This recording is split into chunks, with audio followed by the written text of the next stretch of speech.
मलाई तपाईँको यो चिया चाहिँ जति दिए पनि म फेरि नाइ भन्दिनँ। मेरो पहिलेदेखि बच्चैदेखिको बानी हो। आँखेको भात छोड्न सक्छु, चिया चाहिँ छोड्न सक्दिनँ म त डक्टरले अहिले त मर्छस् ल चिया छोड भने म छोड्दिनँ, म मर्दिन्छु म।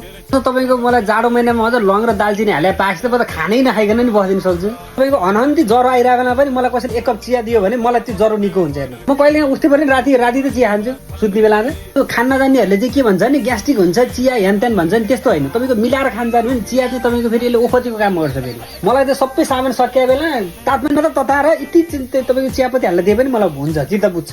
जे भन्दा नि रिस उठ्दैन। त चिया खाने हो भनेर सोध्यो भने रिस उठ्छ क्या। सोध्ने कुरै होइन, दिने कुरा हो नि त बनाएर होइन। सोध्छ कसैले 2 दिन चिया खाएन भने झमझम झमझम झमझम झम गर्छ मेरो शरीर। ब्लड ग्रुप नै टी हो कि जस्तो लाग्छ कहिले काहीँ त, जति खाए नि हुन्छ। मान्छेहरूलाई के भन्छ नि, म त मर्नेलाई मलाई चाहिँ बरु त्यो पानी छैन नि 1 चम्चा चिया खुवाइदियो भन्छु क्या म त। के भयो भने म तपाईँको 2 वर्ष अगाडि एकजना आफन्त गएको चिया खुवाएनन् क्या तिनीहरूले। ग्यास्ट्रिक हुन्छ अरे भनेर चियापत्ती नै घर नल्याएर राखेको। तिनीहरूसँग मेरो बोलचालै बन्द। म अहिले 4 वर्ष भयो तिनीहरूसँग मेरो आउजावै छैन। बरु मलाई सिटाबलले छुँदैन, तपाईँको चियाले छुन्छ।